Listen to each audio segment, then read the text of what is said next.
You couldn't even drive any place back there. Okay.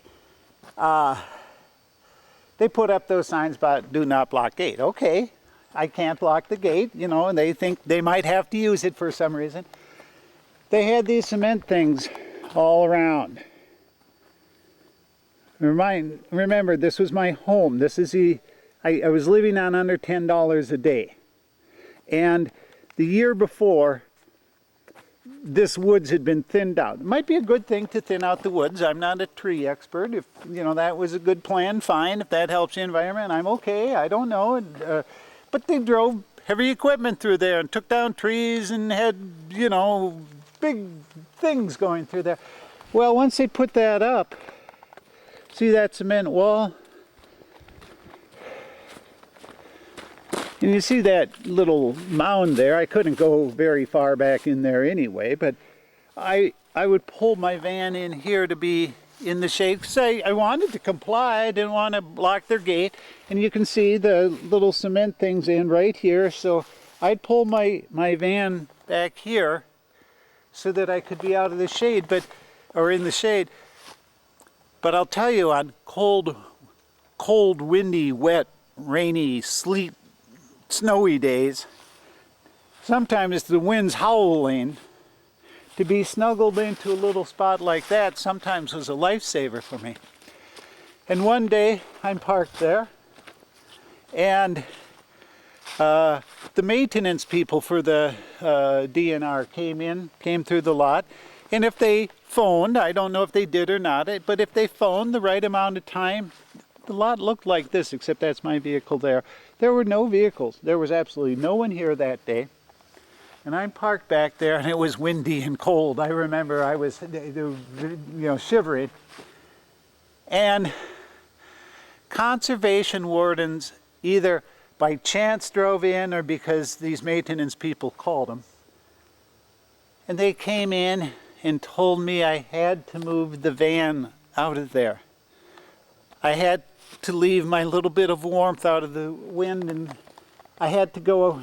And then after that, that wall was put in to make sure Charlie, didn't drive his van right over there and try and live.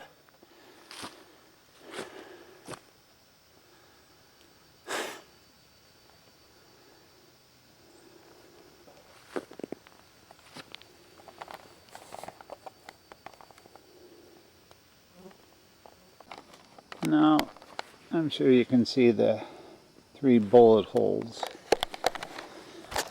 Now, there's some inappropriate hunters. That's what that sign means. I often will see signs with bullet holes in. There's some that ruin it for others. That's what the DNR would probably say about here. Some ruin it for others. 70,000 people traverse this area. Do you think people are thinking it's ruined for me? This was such a lovely community when people were allowed to camp down there. I've never seen as much camaraderie as I got to, and witnessing along that river.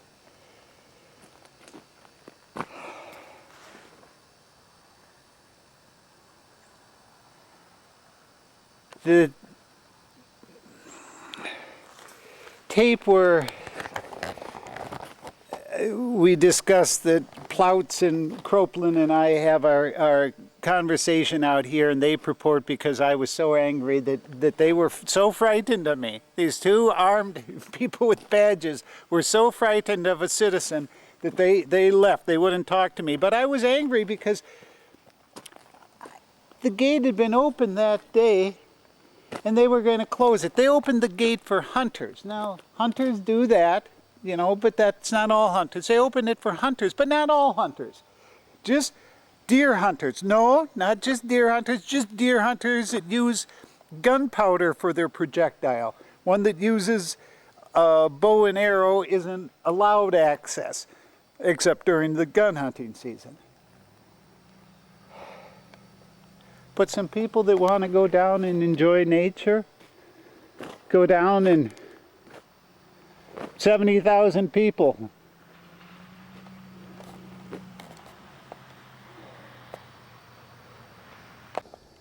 October 15th, 2012. I don't know the time, 9:30, certainly before 10 o'clock anyway. Day before my 60th birthday. I've been basically here, give or take a little. Basically, I've been here since 1996.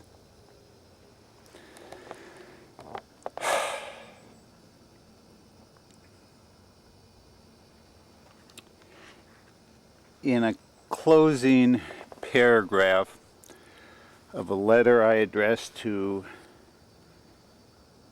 Dane County Judge William Hanrahan, Branch Number 7, Dane County Courthouse, regarding citations 366067R15 and 366067R16. That's the letter, a 9-page letter asking for accommodation under the Americans with Disability Act because I need assistance. I need help. And I'm asking for an accommodation for a legitimate disability. I am disabled, or I would be stopping some of this. One of the closing paragraphs. Take a look.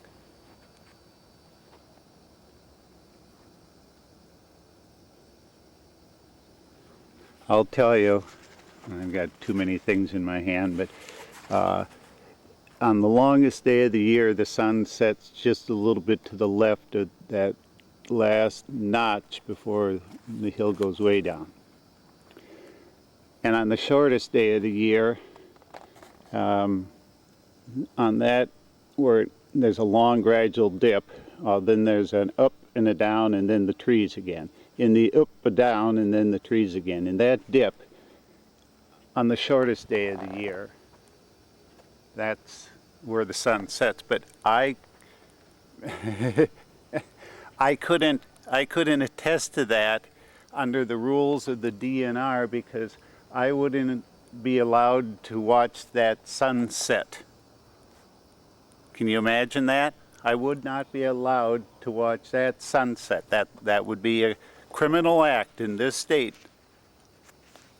according to the DNR, to stand here and watch that.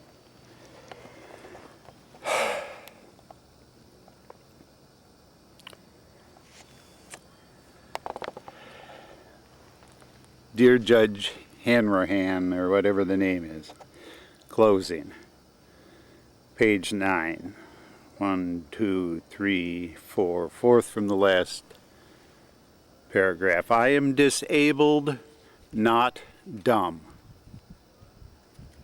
My former spouses undoubtedly would disagree with that analysis. Okay, that's my little joke. I know this is a terrific story.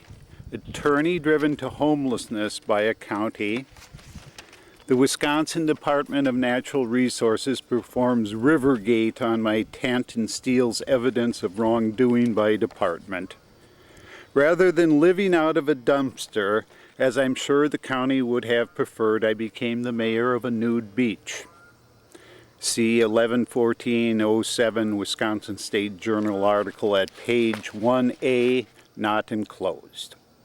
And I assume, because I was a homeless bum living on a nude beach, that I became a suspect in the most gruesome murder. This is an incredible story that I'm not going into, but in the most gruesome murder ever to occur in the county in which I live, a woman cut up and discarded in plastic bags along the Wisconsin River.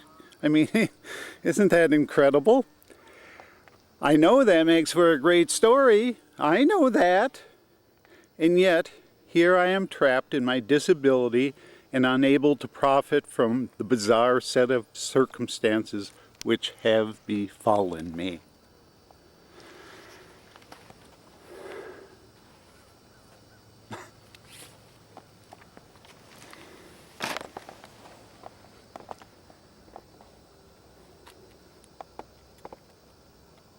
In essence, I dedicate this argument and the way I've led my life to my two children.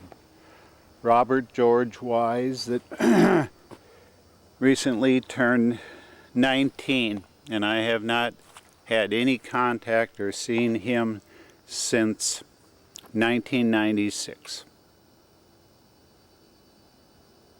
And it's dedicated to my daughter, Abigail Adele Wise, that up until September 25th of this year, I had not seen her or spoken with her since 1996.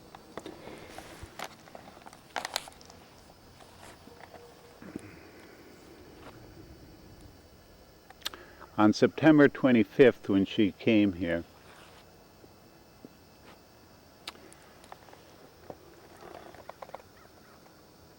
I haven't seen my daughter since 1996. Let's assume for this, every argument I make, I am wrong. And the other side has always been right. I've been wrong. Well, just by that, I mean, if I'm that crazy that I've been wrong about everything I've done in my life, then I need help. I mean, I really do, if that's what the case is. But let's assume that I've been wrong in everything I've done in my life.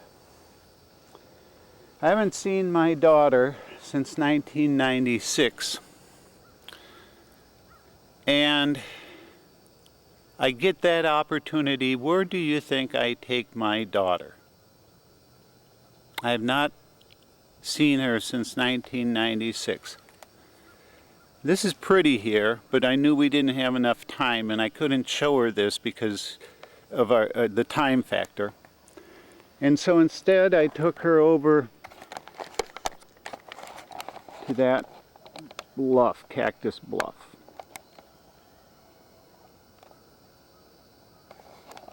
So she could see what her father has sat since 96 and viewed.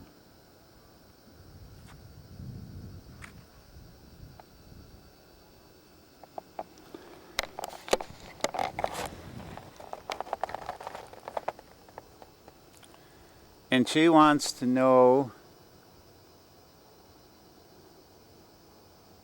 why her dad went away. She deserves to know. And I won't go into all of it for this purpose, but I will say that if I were competent to argue my own side, I argued that I was right and my spouses argued that I was wrong, and I was denied custody of both of my children, and for choices I believe for the best of my children, I walked away from that situation. I had no further contact since 1996. For various reasons, but including I thought it was best for my children.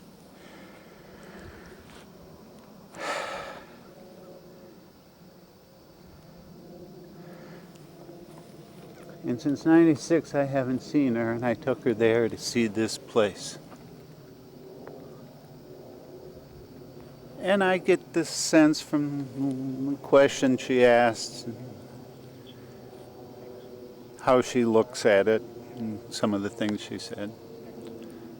And, she thinks, well, why, weren't you bored? She asked me something like that.